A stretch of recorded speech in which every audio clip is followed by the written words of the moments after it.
வணக்கம் and welcome to Excel Tech Tamil. Visual communication அப்படின்றது உலகத்திலே one of the best communication அப்படின்னு சொல்கிறாங்க. நம்ம ஒரு விஷயத்தை டெக்ஸ்ட்டும் நம்பர்ஸும் ரீட் பண்ணி அண்டர்ஸ்டாண்ட் பண்ணுற டைமை விட ஒரு பிக்சராக பார்த்து நம்ம ஈஸியாக அண்டர்ஸ்டாண்ட் பண்ணுறோம்.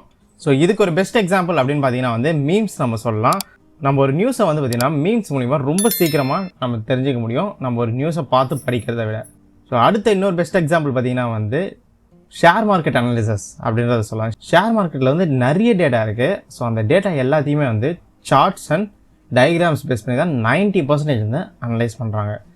இந்த விஷுவல் கம்யூனிகேஷனை நம்ம எக்ஸலில் டேஷ்போர்ட் யூஸ் பண்ணி நம்மளால் எடுத்துன்னு வர முடியும்.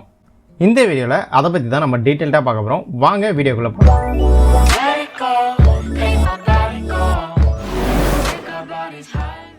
உங்கள் டேஷ்போர்ட் எப்படி இருக்கணும் அப்படின்னு கேட்டிங்கன்னா சிம்பிளாக இருக்கணும், ஈஸியாக புரிகிற மாதிரி இருக்கணும் அண்ட் மீனிங்ஃபுல்லாக இருக்கணும். நீங்கள் ஒரு டேஷ்போர்ட் பண்ணுறீங்க அப்படின்னா இந்த 3 விஷயத்தை நீங்கள் மைண்டில் வச்சுக்கோங்க. அடுத்தது நீங்கள் டேஷ்போர்ட் பண்ண போகிறீங்க அப்படின்னா நீங்கள் எதுக்காக டேஷ்போர்ட் பண்ண போகிறீங்க அப்படின்றத நீங்கள் முன்னாடியே தெரிஞ்சுக்கினீங்க அப்படின்னா உங்களுக்கு இன்னும் கொஞ்சம் ஈஸியாக இருக்கும். ஃபார் எக்ஸாம்பிள் நீங்கள் ஒரு காலில் ப்ரெசென்ட் பண்ணுறதுக்கு பண்ணுறீங்களா, இல்லை பிரிண்டிங் பர்பஸ்க்காக பண்ண போகிறீங்களா, இல்லை அதை வச்சு அனலைஸ் பண்ண போகிறீங்களா அப்படின்றத நீங்கள் டிஃபைன் பண்ணுங்கள். ஸோ இதில் ப்ரெசன்டேஷன் அண்ட் பிரிண்டிங் அப்படின்னா உங்களோட டேஷ்போர்ட் ஃபிக்ஸட் லேஅவுட் இருந்தால் போதுமானது. இதே நீங்கள் அனலைஸ் பண்ணுறதுக்காக டேஷ்போர்ட் ப்ரிப்பேர் பண்ணுறீங்க அப்படின்னா அது இன்ட்ராக்டிவ் டேஷ்போர்டாக இருக்கும். அப்போ தான் உங்களால் நிறைய அனலைசஸ் அந்த டேஷ்போர்டை பேஸ் பண்ணி பண்ண முடியும். நீங்கள் ப்ரெசன்டேஷன் இல்லை அனலைஸ் பண்ணுறதுக்காக டேஷ்போர்ட் ப்ரிப்பேர் பண்ணுறீங்க அப்படின்னா அது ஹரிசாண்டல் டேஷ்போர்டாக இருந்தாவே பெட்டராக இருக்கும். இதே நீங்கள் ஒரு பிரிண்டிங் பர்பஸ்க்காக பண்ணுறீங்க அப்படின்னா நீங்கள் அதை வெர்டிக்கலாக ஃபார்ம் பண்ணீங்க அப்படின்னா உங்களுக்கு பிரிண்ட் பண்ண சொல்ல நிறைய இன்ஃபர்மேஷன் நீங்கள் அதில் கேப்சர் பண்ண முடியும். நம்ம ஒரு டேஷ்போர்டை எங்கேருந்து ஆரம்பிக்கிறது அப்படின்ற கேள்வி உங்களில் நிறைய பேருக்கு இருக்கலாம். ஸோ நீங்கள் ஒரு டேஷ்போர்ட் ஆரம்பிக்கணும் அப்படின்னா உங்களுக்கு முதல்ல தேவை டேட்டா இருக்குது அப்படின்னா நீங்கள் டேட்டாவை அனலைஸ் பண்ணணும். ஸோ டேட்டா அனலிட்டிக்ஸ் தான் ஃபஸ்ட்டு வருது டேஷ்போர்டில். அதுக்கப்புறமா தான் நம்ம என்ன சார்ட் பண்ண போகிறோம் அப்படின்றது எல்லாமே வருது. ஸோ ஃபஸ்ட்டு உங்ககிட்ட டேட்டா இருக்கணும், அந்த டேட்டாவை நீங்கள் அனலைஸ் பண்ணணும். இதுதான் உங்களோட ஸ்டார்டிங் பாயிண்ட் டேஷ்போர்டுக்கு. நம்ம டேட்டா அனலைஸ் பண்ணுறோம் அப்படின்னா நம்மக்கிட்ட பேசிக்காக ஒரு 4 டைப் ஆஃப் டேட்டா தான் எக்ஸலில் இருக்குது. ஸோ அந்த 4 டைப் ஆஃப் டேட்டாவில் எந்த டைப் ஆஃப் டேட்டா அப்படின்றத நம்ம டிஃபைன் பண்ணோம் அப்படின்னா நமக்கு இது சார்ட் க்ரியேட் பண்ண சொல்ல ரொம்பவே ஹெல்ப் பண்ணும். ஸோ என்ன 4 டைப் ஆஃப் டேட்டா அப்படின்னு பார்த்தீங்கன்னா ஒன்று டெக்ஸ்ட் இருக்குது, இன்னொன்று வேல்யூஸ், அடுத்தது டேட் ஆஃப் டைம், அடுத்தது ஃபார்முலாஸ். ஸோ இந்த 4 டைப் ஆஃப் டேட்டா தான் பேசிக்காக இருக்குது. இதில் நிறைய சப் கேட்டகரிஸ் இருக்குது.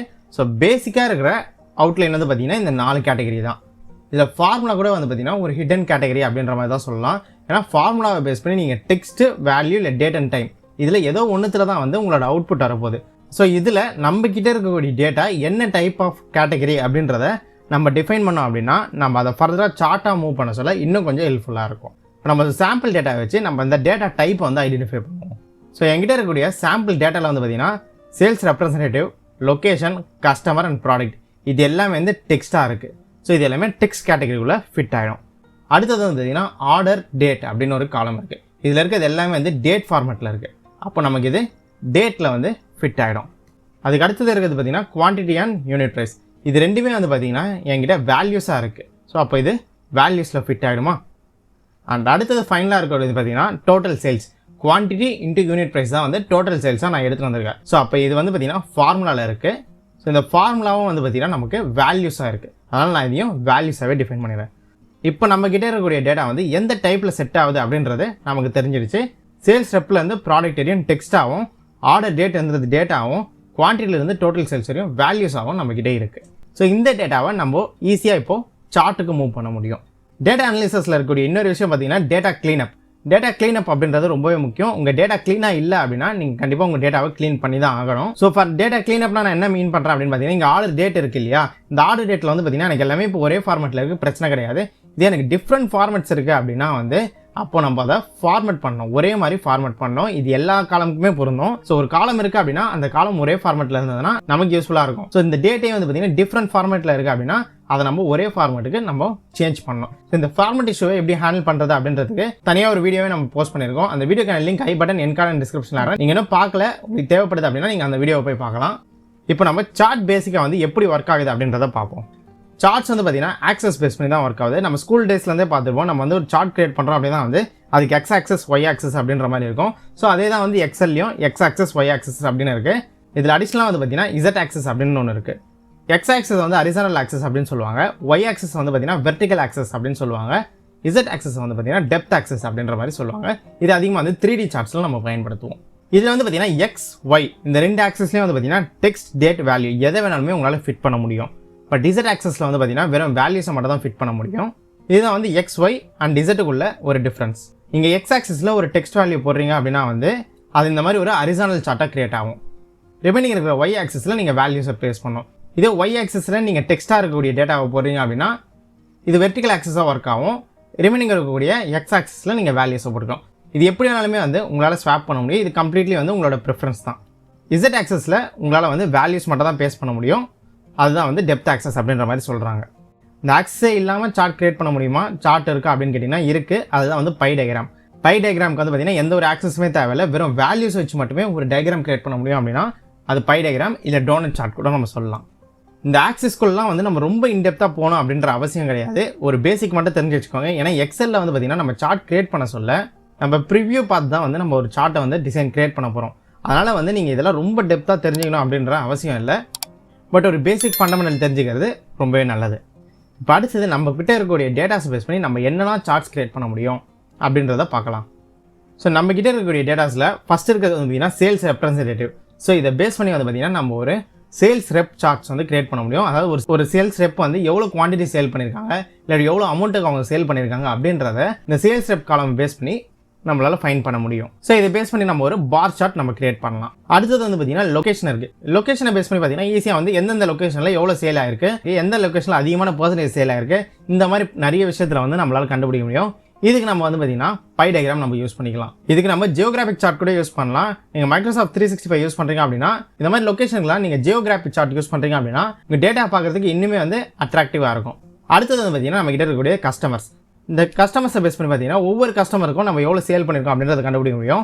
உங்ககிட்ட அதிகமான கஸ்டமர் டேட்டா இருக்குது அப்படின்னா டாப் 10 இல்லை பாட்டம் 10 எப்படி வேணுமோ நம்ம வந்து கண்டுபிடிச்சிக்கலாம். நம்ம வந்து இந்த டேட்டாவை பேஸ் பண்ணி டாப் 10 கஸ்டமர்ஸ் வந்து நம்ம ஃபைன் பண்ணலாம்.